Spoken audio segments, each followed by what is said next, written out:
Bendito Trabajo Podcast.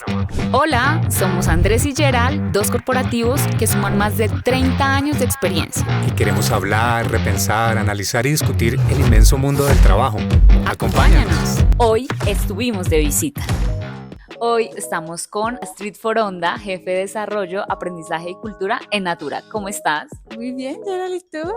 Muy bien, gracias. ¿Lista para Lista dar para factos de HR? Lista para tirar factos y quedarme.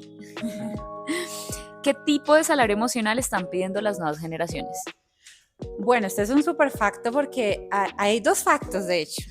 El tema del salario emocional pienso que ha envejecido mal y siento que no es una cosa atractiva para ellos. También hablar de salario emocional es hablar de dos factores que no deben estar combinados. No es algo que nosotros debamos combinar con pagar con emociones dentro de la organización. Entonces digamos que eso es ahí un primer cuestionamiento y sobre todo que para ellos eso es un básico. Es un básico llegar a un lugar que tenga seguridad psicológica y una buena cultura para desarrollarse. Entonces creo que lo que están buscando las nuevas generaciones es que puedan desconectarse, mucha desconexión, porque curiosamente las nuevas generaciones, aunque son muy digitales, no son tan hiperconectados y son mucho más conscientes de eso, donde se puedan desarrollar y donde puedan realmente generar un valor distinto siendo como son.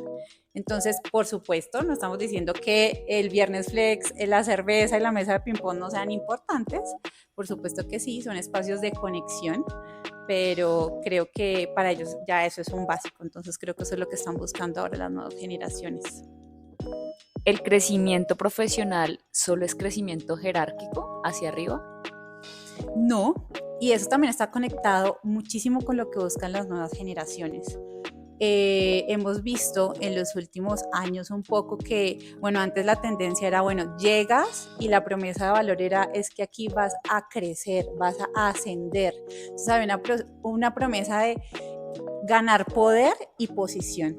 Ahora las personas se quieren desarrollar, quieren vivir experiencias distintas, por supuesto quieren tener un muy buen ingreso, pero tampoco tienen una expectativa de quedarse mucho tiempo en un lugar, si en ese lugar no tienen posibilidades de crecimiento y desarrollo y de experimentar. Entonces, todavía vemos organizaciones que dentro del LinkedIn o cuando hacen todos los temas de atracción, ponen grandes personajes que han crecido año tras año y eso es increíble porque hay personas que quieren y ese es su camino, pero hay personas que ese no es su destino ni su camino. Entonces, no sé si esa promesa de crecimiento es mejor llevarla a una promesa de desarrollo. Entonces, creo que ese es un approach mucho más cercano a las nuevas generaciones, inclusive millennials y centennials. ¿Las evaluaciones de desempeño sí siguen funcionando? Sí y no. Yo creo que hay una disonancia entre los procesos de desempeño que tenemos ahora. Entonces piensen en sus organizaciones o donde han trabajado. Tenemos procesos de desempeño que son con 3 etapas, entonces nosotros marcamos unas metas, unos compromisos, tenemos etapas en que conversamos y ajustamos esos compromisos y cerramos, ¿cierto? Y carita feliz, carita triste, como sea que tengamos el ranking. Generalmente es a un año, entonces vamos a dejar este dato ahí. Pero ¿cómo se están adaptando las empresas hoy al mundo y cuáles son los retos y las conversaciones internas? El mundo va muy rápido, tenemos muchos retos organizacionales, necesitamos dejar de trabajar en silos, tenemos que trabajar en equipo, por proyectos, ¿sí? Para generar innovación, para adaptarnos, para generar valor. Eso no es una contribución individual, eso es una contribución colectiva. ¿Sí? Entonces, ¿cómo repensamos esos procesos para que no solamente, por supuesto, tenemos que tener una accountability individual, pero cómo estamos midiendo y pensándonos el accountability colectivo en tiempos más cortos? Entra el liderazgo y entra el feedback. Si yo estoy creciendo, me estoy desarrollando y estoy alcanzando una meta, un proyecto, yo no puedo tener feedback 1 o 2 veces al año. Y es ahí donde vienen metodologías ágiles, procesos más ágiles y los procesos de personas tienen que conversar con esta nueva realidad. Entonces, sí y no. Todos y todas las colaboradoras tienen que ser personas altamente efectivas para la compañía. No. Y yo creo que eso también es es un super facto, porque, a ver, también envejeció muy mal eso de pensar que los colaboradores somos recursos, y aunque nos seguimos llamando recursos humanos en muchos lugares, somos personas. Y si hablamos de que los miramos de manera integral dentro de un contexto en el que queremos su bienestar, no todas las personas somos altamente efectivas todo el tiempo, porque nos atraviesan muchas realidades personales, vivimos cosas en general.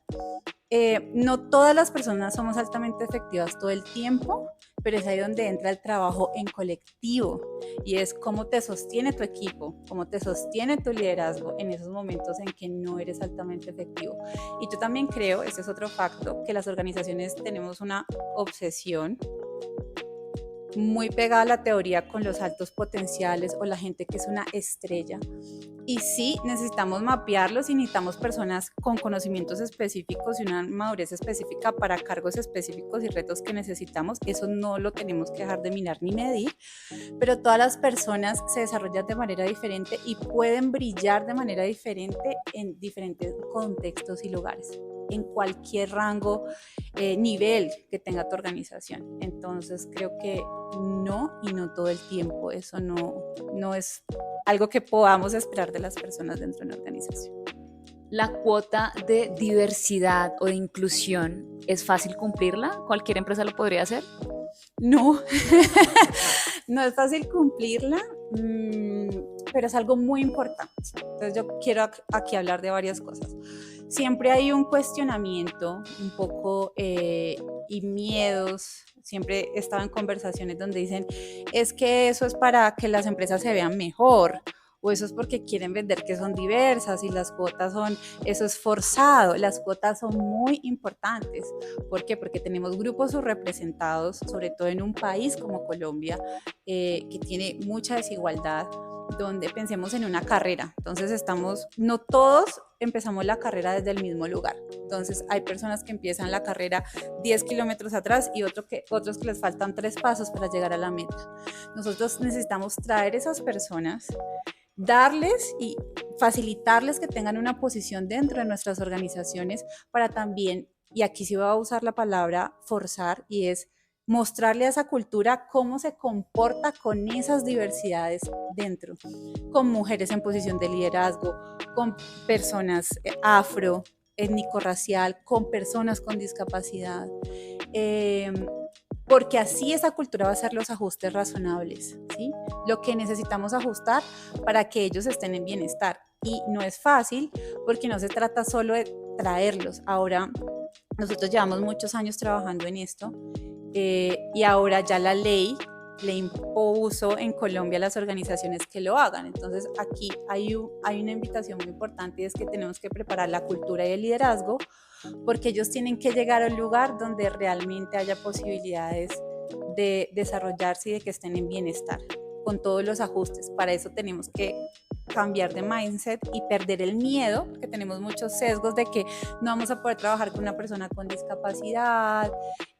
Todos esos sesgos empiezan a desaparecer cuando ellos ya están ahí, y cuando nos damos cuenta que es mucho más fácil hacer esos ajustes de lo que nos imaginábamos. Entonces, no es fácil, es un trabajo en colectivo también, vuelvo a esta misma palabra, pero es algo que se puede hacer y es algo que debemos hacer. Y cierro esto diciendo que en un momento político en el mundo en el que muchas organizaciones han dado pasos atrás en temas de diversidad, en este momento es donde más firmes tenemos que estar en ese camino. Entonces dirías que para también tener diversidad e inclusión hay que parar un poquito el ritmo, porque tener personas nuevas en los equipos con diferentes discapacidades o condiciones hace que el ritmo sea lento.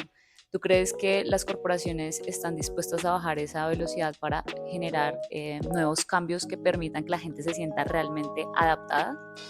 Fíjate que yo no creo que el ritmo baje ni que el ritmo sea lento. Voy a poner un ejemplo de acá, de Natura. Nosotros empezamos con un proyecto que lo lidera Natalia Salazar, que se llama Ecodiversidad, en el que empezamos hace como 5 años, 4 años atrás, a trabajar con nuestro centro de distribución y toda nuestra área de supply en cultura y liderazgo, preparándolos para traer personas con discapacidad. cuando llegaron esas personas con discapacidad, había un miedo terrible en la línea de que no lo hicieran a la velocidad que se necesitaba, ¿sí? Llegaron personas sordas, ¿cómo nos íbamos a comunicar con ellos? Había miedos grandísimos. Una de las personas que llegó a la línea y empezó a trabajar con nosotros en empaque encontró una manera de hacerlo de una manera mucho más eficiente que la hacían las personas que no tenían absolutamente ninguna discapacidad, y gracias a él aprendimos nuevos métodos para hacer mucho más fácil nuestra cadena de empacado y enviado de cajas.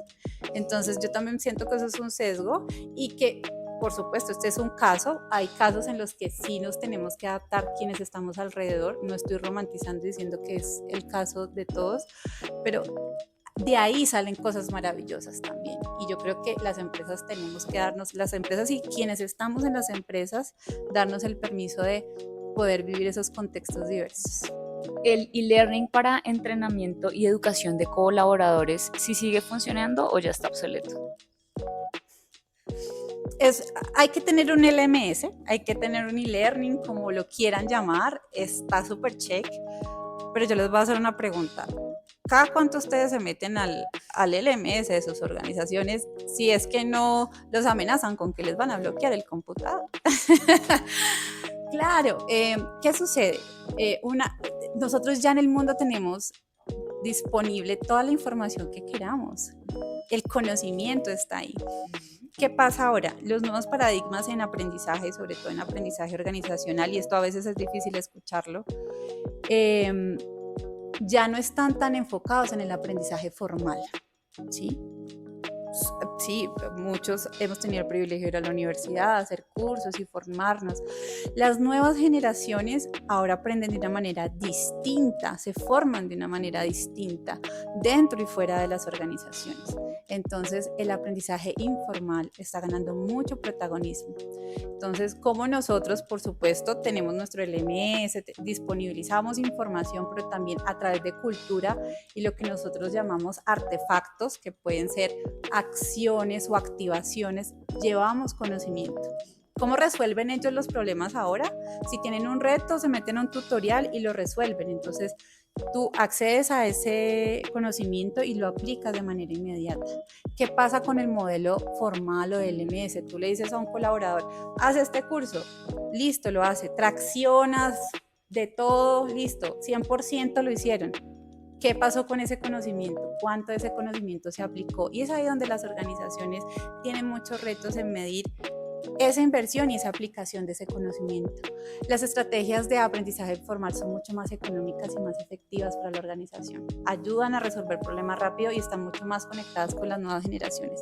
Una nueva generación tiene un problema y va a entrar a TikTok a ver si alguien ya lo resolvió. Entonces, es hacia allá donde nosotros tenemos que ver. En estos días, un amigo me contó algo muy interesante y es que llegó a ese equipo, él es ingeniero de sistemas en otra organización. Llegó a ese equipo una persona que está formada en psicología, pero que aprendió a programar. Y lo contrataron y ahora es programador. Y ahí es también donde nosotros tenemos que cuestionar nuestros procesos de atracción. Solo tiene que haber estudiado esto, tiene que tener diploma X o Y, o se trata de la experiencia, o se trata de la competencia. Hay muchas cosas que el contexto actual nos ayuda, nos invita a analizar y a cuestionar de los procesos que tenemos actualmente. Entonces, es chévere tener el LMS, pero sí, va mucho más allá. Bueno, pero hemos hablado mucho de las nuevas generaciones. ¿Y cómo hacen entonces las generaciones más grandes para tener esa interacción intergeneracional y que no sea todo hacia las nuevas generaciones? Claro, lo de las nuevas generaciones creo que es un dolor de los que ahorita son gestores, de las personas que estamos más grandes de las organizaciones y que ahora estamos gestionando estas personas que están entrando al mercado laboral.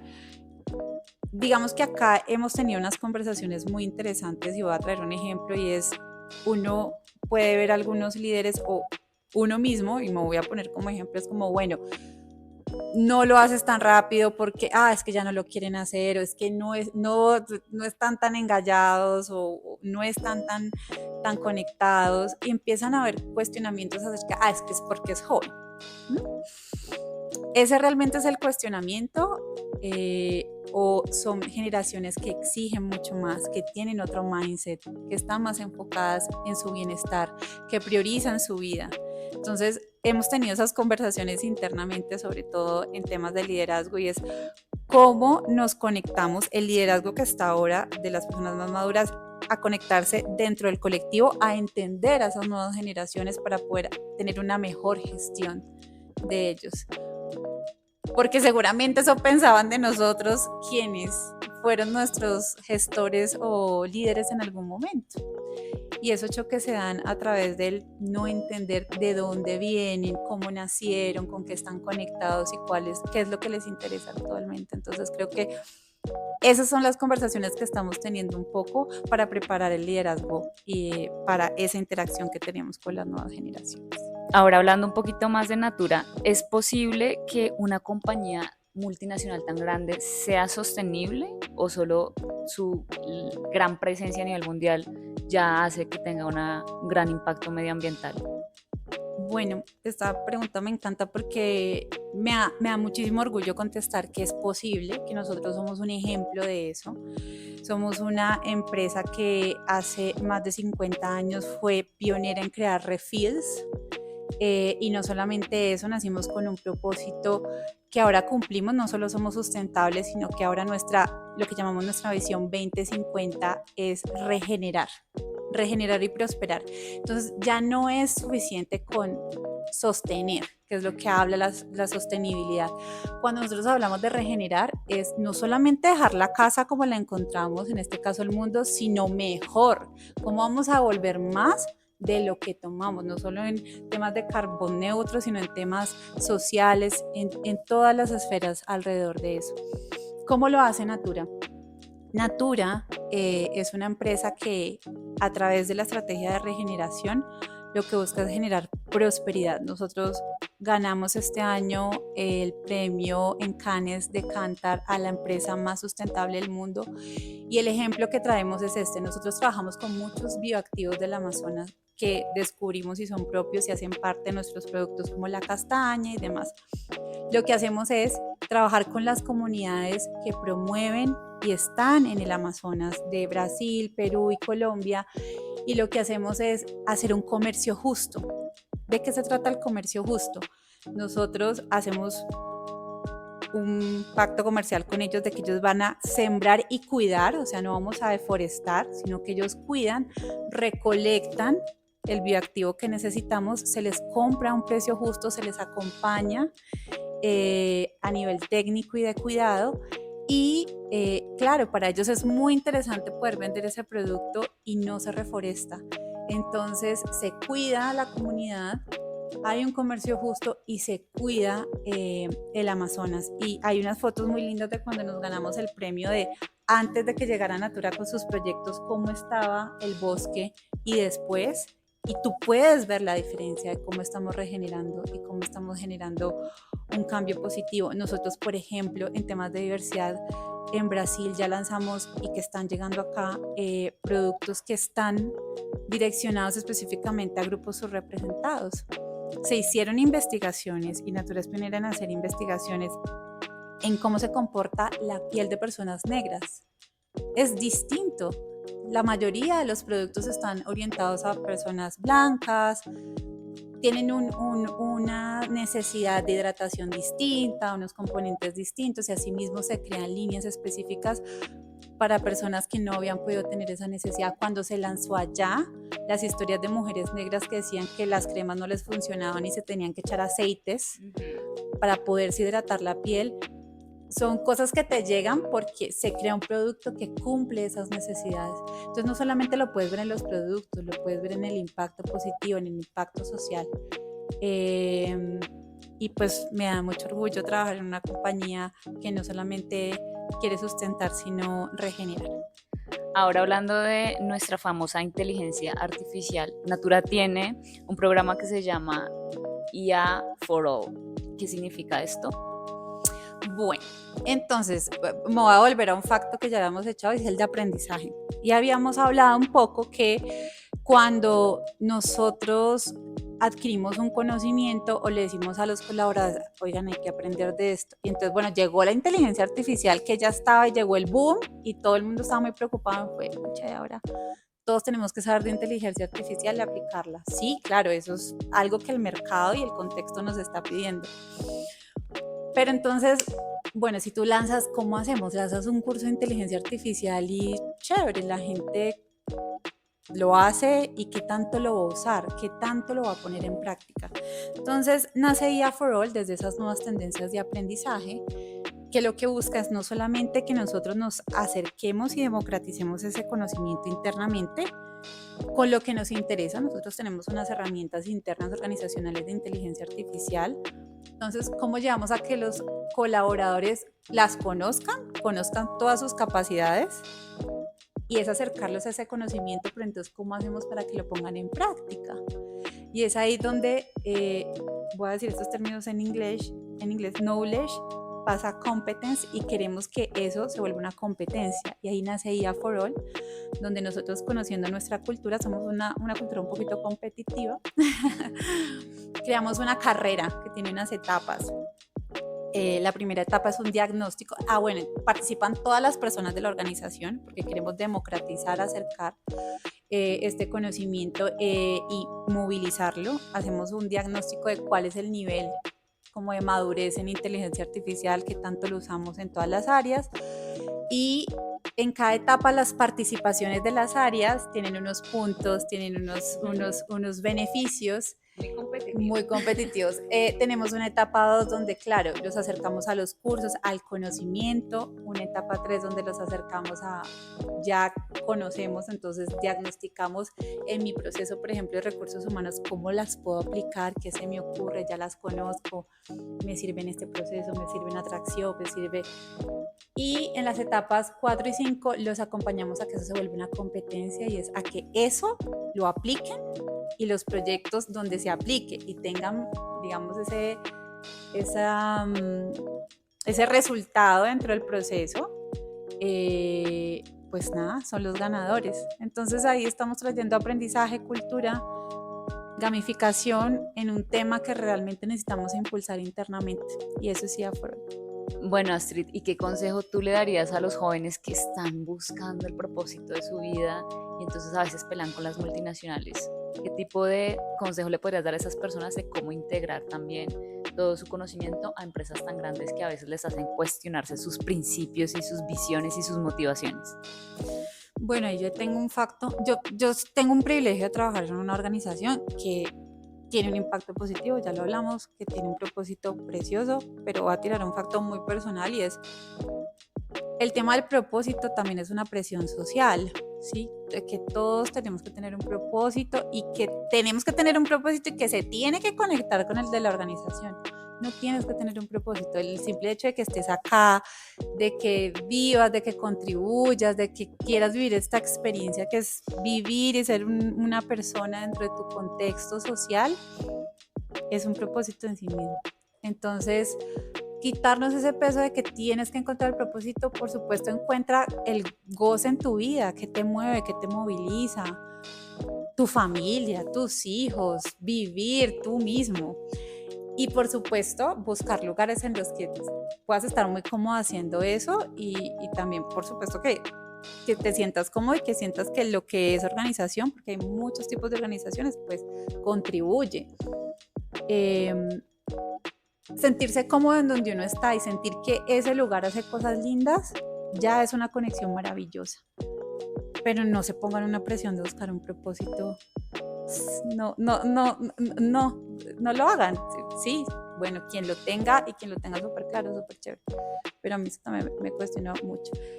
Por supuesto, todos tenemos un propósito. Yo me conecto mucho con el de Natura, pero seguramente hay personas que están acá por temas también muy personales y son felices en Natura.